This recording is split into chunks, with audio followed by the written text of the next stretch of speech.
Baik, adik-adik, hari ini kita akan membicarakan tentang Afrika. Sebelum kita membahas imperialismenya maupun kolonialisme atau mungkin ketika daerah ini sudah merdeka nantinya, kita perlu tahu dulu sebenarnya awal mula daerah ini itu seperti apa. Ini saya sudah membuat satu PowerPoint ya, di slide terkait the beginning in Africa. Seperti yang adik-adik ketahui, kalau misalnya sebelumnya adik-adik sudah pernah mendapatkan mata kuliah sejarah dunia atau mungkin peradaban awal dunia, itu yang dipelajari adalah bagaimana terbentuknya peradaban-peradaban yang ada di dunia. Nah, sebelum itu, saya akan ajak adik-adik lebih jauh untuk memahami sebelum adanya manusia. Jadi kenapa saya judulnya di sini adalah The Beginning, karena kalau adik-adik ingat ada satu benua sekitar 130 juta tahun yang lalu yang disebut Gondwana, yang mana saat itu Afrika, kemudian sebagian dari Amerika Selatan, Amerika Selatan, kemudian sebagian juga India, terus beberapa samudra Antartika dan Australia juga termasuk Indonesia itu masih bergabung menjadi satu daratan yang terhubung satu sama lain. Jadi ada Gondwana namanya. Secara umum atau mungkin secara kasar bisa digambarkan seperti ini. Jadi ada yang di tengah ini, yang paling besar ini, yang nantinya menjadi Afrika, yang menjadi benua Afrika, sementara yang di atasnya ini nanti akan menjadi Eropa. Ini sebelum mengalami zaman glasial dan antarglasial ya. Zaman es membeku dan es mencair. Nanti setelah mengalami zaman es mencair, nah ini akan terpisah menjadi bisa menjadi beberapa bagian benua seperti yang adik-adik lihat saat ini. Nah, dulu seperti ini. Ya, Australia ini masih bergabung dengan Indonesia. Sementara Papua New Guinea ini ada lagi gabungannya dengan beberapa kepulauan di Melanesia. Kemudian Asia ini di daerah sini ya, dia akan termasuk ke dalam beberapa pulau yang lain. Kemudian ya ini India, dan juga bisa dikatakan juga daerah Jazirah Arab itu dulu juga hampir menyatu seperti ini 130 juta tahun yang lalu. Di kondisinya seperti ini. Jadi kita belajar Afrika itu karena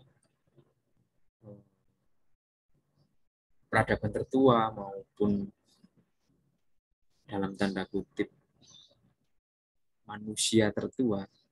Maksudnya manusia tertua ini bukan manusia cerdas seperti saat ini ya. Dulu masih namanya Homo erectus, kemudian berubah menjadi Homo sapiens. Kalau kita dengar ceritanya Yuval Noah Harari, itu memang awal mulanya dari Afrika.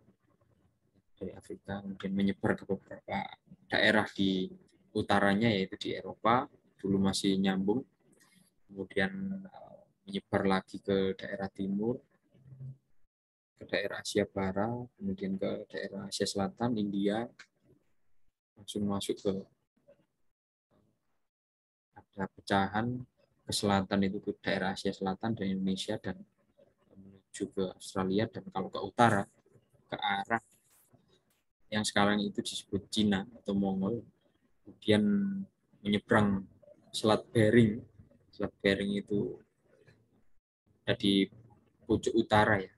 Di Selat Bering dulu masih menyatu, sekarang menjadi selat. Dulu hanya sekitar jutaan tahun yang lalu hanya rawa yang bisa dilewati oleh orang-orang masa prasejarah, Homo sapiens atau mungkin Homo erectus dan beberapa spesies yang hampir menyerupai manusia yang ada di sana.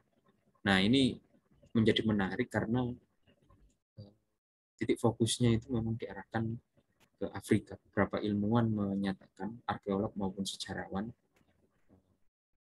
menyatakan bahwasanya yang paling tertua memang ditemukan di Afrika kemudian menyebar, sampai terakhir itu ke daerah Melanesia ya, pulau-pulau terkecil di sebelah timurnya Papua New Guinea. Nah, kenapa kita mempelajari Afrika dari awal seperti ini agar kita tahu gambarannya nanti. Nah, Afrika ini sudah tua ya, sudah dihuni oleh bermacam-macam spesies, spesies yang hasil evolusi dari manusia purba, sudah dihuni manusia purba, kemudian berevolusi, kemudian sampai ketika bermigrasi ke berbagai daerah yang lain, menghasilkan banyak sekali suku bangsa, dan ada percampuran dan adaptasi. Meskipun demikian, walaupun sudah tua daerah ini, tetapi kok masih menjadi daerah yang berkembang ya. Maksudnya belum menjadi negara atau daerah yang maju seperti di Eropa. Padahal Eropa itu kan lebih dulu Afrika. Kita lihat manusia purbanya, jika diukur dari temuan tulang-tulang, itu nanti akan kita bahas di pertemuan selanjutnya. Seperti yang saya katakan tadi, ini di bukunya James C. Davis, judulnya itu The Human Story. Ya. Di ceritanya manusia mulai dari zaman batu ya, zaman prasejarah sampai sampai zaman-zaman sekarang, zaman modern. Jadi dulunya itu memang orang-orang manusia purba yang pertama itu berada di yang pertama, yang tertua loh ya, ditemukan di daerah Afrika bagian tengah ini ya. Jadi Kongo itu sebelah sini. Jadi kalau nggak salah ini ya, pokoknya di sekitarannya Lake Victoria ya, Danau Victoria. Nah ini menariknya, adik, eh, manusia purba yang ada di Afrika di sekitar Lake Victoria ini kemudian berevolusi dan kemudian melakukan migrasi dan menjadi orang-orang yang seperti saat ini kita ketahui. Ada yang putih, ada yang kuning, ada yang juga hitamnya, ada yang hitam pekat sama-sama dengan orang Afrika, tapi mungkin bentuk rahangnya berbeda, bentuk tubuhnya berbeda, dan lain-lain. Nah, itu akan kita pelajari minggu depan. Nah, sementara proses persebarannya seperti ini, ya, dari Afrika, kemudian ke utara, menyebar ke Eropa, ke Rusia, kemudian menyebar juga ke Asia, ke ini ya, Asia Timur, Asia Barat, Asia Timur, Asia Selatan ya, Asia Timur, kemudian Asia Selatan, bahkan juga Asia Tenggara sampai Australia, dan ini sampai kepulauan Melanesia ini di daerah-daerah Pasifik. Nah ini eh, James C. Davis juga menjelaskan bahwasanya sebenarnya nenek moyang kita itu berevolusi di Afrika dan Rum on foot to Asia, Europe, and the Americas. Jadi mereka berjalan bermigrasi ke Asia, Eropa, dan juga Amerika, dan mencapai Australia dan Kepulauan Pasifik ini mungkin dengan menggunakan rakit, tapi itu belakangan, sampainya belakangan. Jadi saya teringat juga filmnya Black Panther. Black Panther itu kan juga salah satu kerajaan tertua gitu kan di filmnya ya, Wakanda itu kan, di filmnya Marvel itu juga sumber daya alam yang menakjubkan, yang mempunyai rahasia luar biasa ya, itu berada di sekitaran Danau Victoria ini. Mungkin Ungu atau daerah mana ini, sebelah-sebelahnya di seperti itu. Mungkin Black Panther itu juga terinspirasi dari manusia tertua yang ada di Afrika gitu. Kemudian difilmkan. Saya juga Pak, ya ini bisa menjadi pelajaran karena film itu juga bisa menjadi pendidikan yang gampang diingat oleh masyarakat banyak kayak gitu. Nah, ini menariknya seperti itu. Kita akan bahas manusianya tapi minggu depan. Nah, sekarang kita akan membahas geografisnya terlebih dahulu.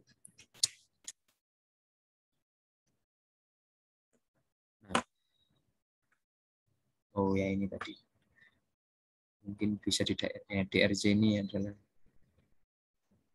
Republic of Congo, ya. Democratic Republic of Congo, ya. Daerah sini lah, sekitaran sini lah. Kongo atau mungkin Tanzania, Lake Victoria kan ya. Di manusia tertuanya ada di sekitar sini. Kalau menurut Yuval Noah Harari itu sekitar 70 sampai 75 ribu tahun yang lalu usianya. Usianya. Tadi kan saya jelaskan sekitar 130 juta tahun yang lalu. Itu kan mungkin itu kan masih belum ada manusia ya. Manusia purba karena masih berbentuk gondwana dan akan mengalami zaman glasial, antarglasial dan lain-lain.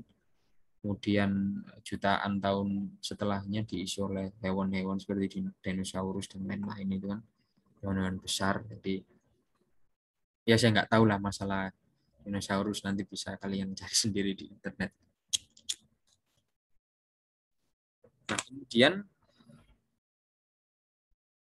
yang menariknya lagi yang tidak dimiliki oleh daerah-daerah lain ya di dunia itu adalah kondisi geografis di Afrika itu sendiri.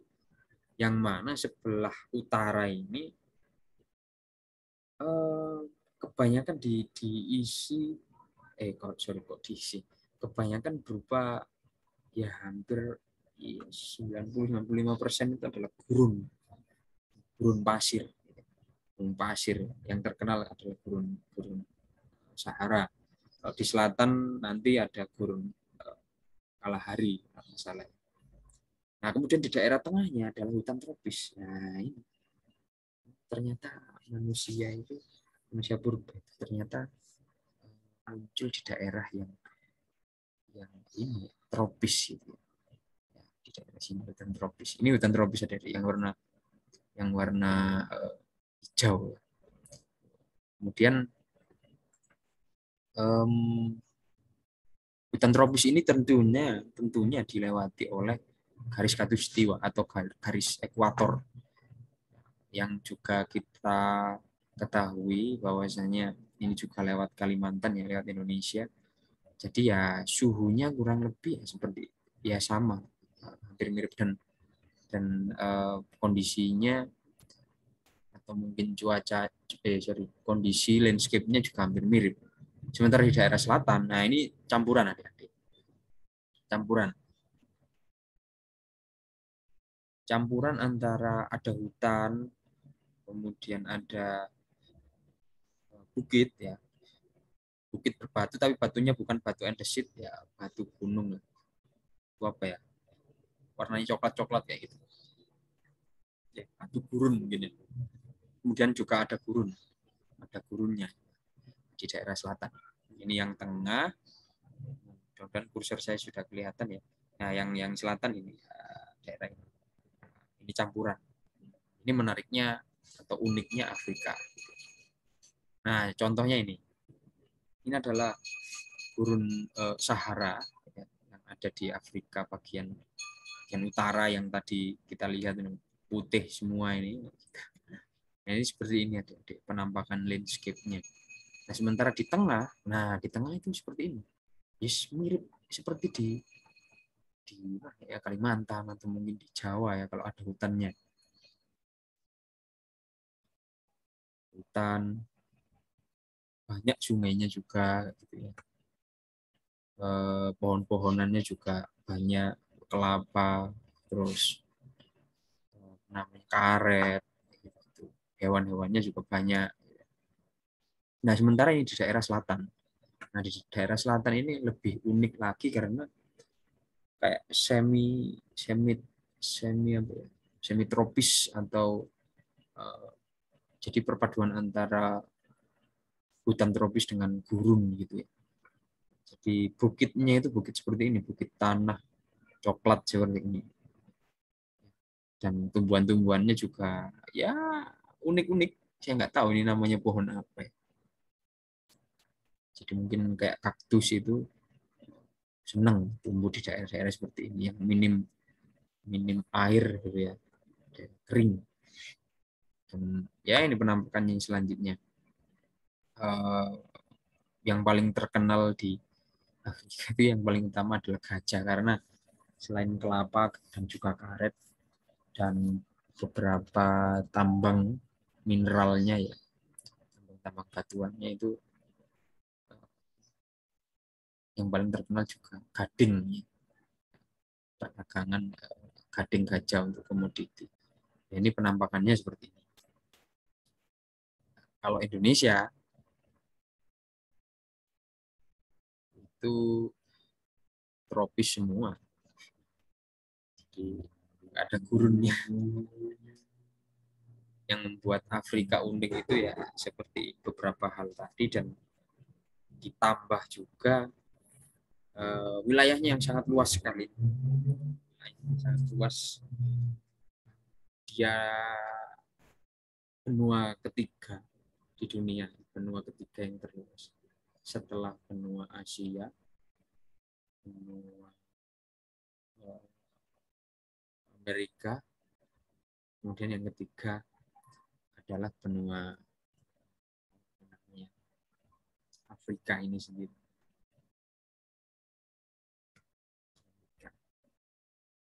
Nah, daerah utara ini yang kita bahas lagi, daerah utara ini yang gurun Sahara itu memang sangat tandus, sedikit sekali kita melihat air ya, atau melihat mata air gitu ya. Berbeda dengan daerah-daerah selatan, daerah tengah sampai selatan yang banyak sekali sungainya dan mata air.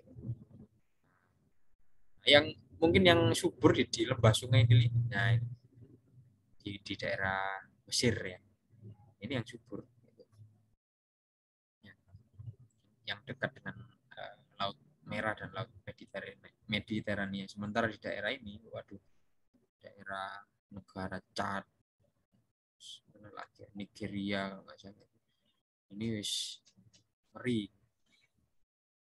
Terus di kenapa di daerah tengah dan selatan ini banyak mata air dan juga sungai dan anak-anak sungainya karena memang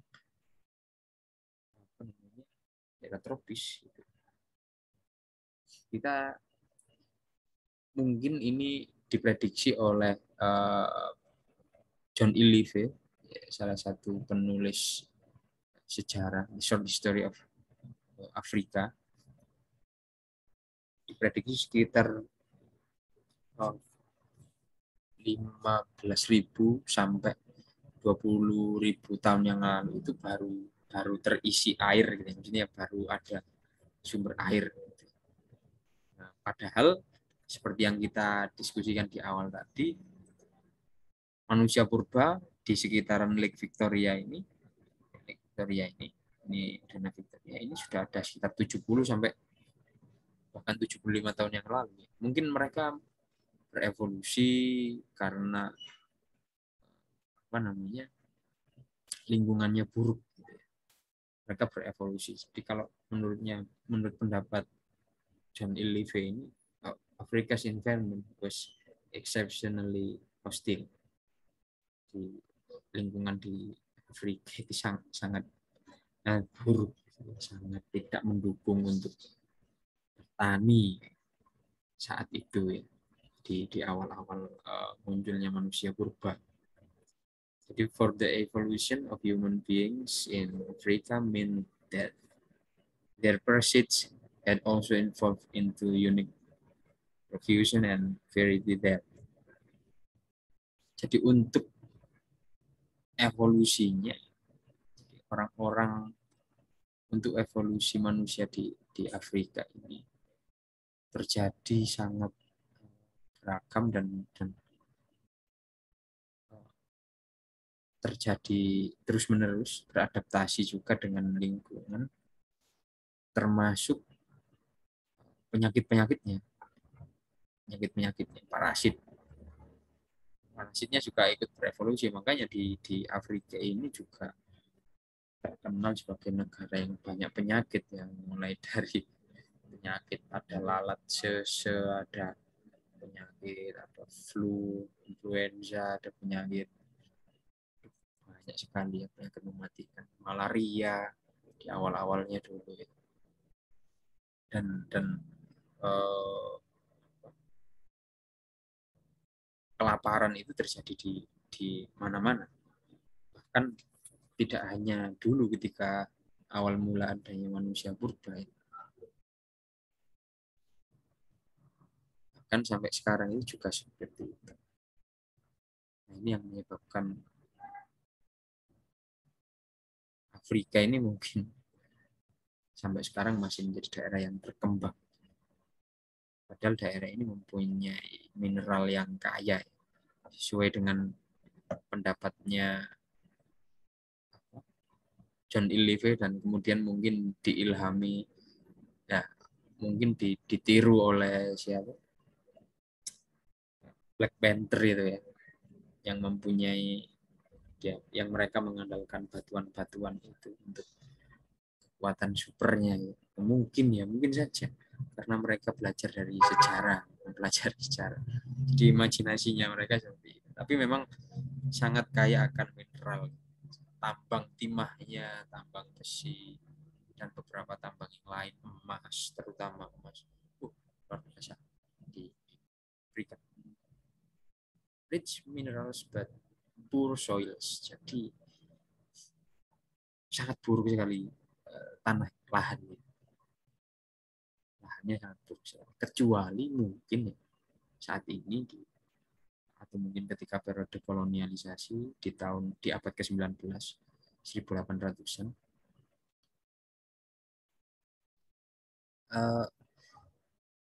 pertanian itu mungkin sudah mapan di daerah Afrika bagian tengah sampai ke selatan. Kalau di awal-awalnya dulu, pertanian itu ya lebih pada ya nggak bertani, mereka ya mengumpulkan makan, food gathering, dan hunting, berburu dan mengumpulkan makanan, mengumpulkan biji-bijian, buah-buahan yang ada di hutan. Nah, sementara umbi-umbian ya, itu sangat jarang karena tanahnya tidak mendukung. Mosok turun di tanami telo, jadi memang tidak bisa, kecuali mungkin di daerah yang tropis, daerah Afrika bagian tengah dan sebagian daerah di Afrika bagian selatan. Nah, demikian adik-adik yang bisa saya jelaskan tentang kondisi geografis. Mudah-mudahan adik memiliki bayangan ya, memiliki imajinasi bagaimana kondisi geografis di Afrika dan Jadi mungkin bisa juga membayangkan, jadi dulu itu gimana ya, manusianya kok bisa hidup di apa namanya, kondisi geografis yang seperti itu. Ya mungkin ini juga yang mempengaruhi migrasinya mereka, karena cadangan makanannya itu sangat sangat mungkin sangat minim saat itu, dan lahannya tidak bisa ditanami dengan baik, tidak bisa menghasilkan makanan bagi bagi manusia purba, kecuali mungkin lahannya ini bisa menyediakan makanan hanya bagi hewan-hewan. Hanya mereka bermigrasi ke utara. Nah, ini akan kita pelajari lebih lanjut tentang alasan-alasan migrasi, kemudian orang-orangnya, budayanya seperti apa di Afrika. Sebelum kita masuk ke proses kolonialisasi oleh orang-orang Eropa di Afrika. Tapi akan kita bahas minggu depan, ada pertemuan selanjutnya. Terima kasih. Silakan nanti kalau ada pertanyaan, silakan dikomentari di kolom komentarnya YouTube yang akan saya upload di YouTube. Silakan dilihat, tidak usah di like, tidak usah di subscribe, nanti saya terkenal. Nggak enak kalau terkenal, mending biasa-biasa saja. Oke, terima kasih, selamat malam, selamat melanjutkan aktivitas.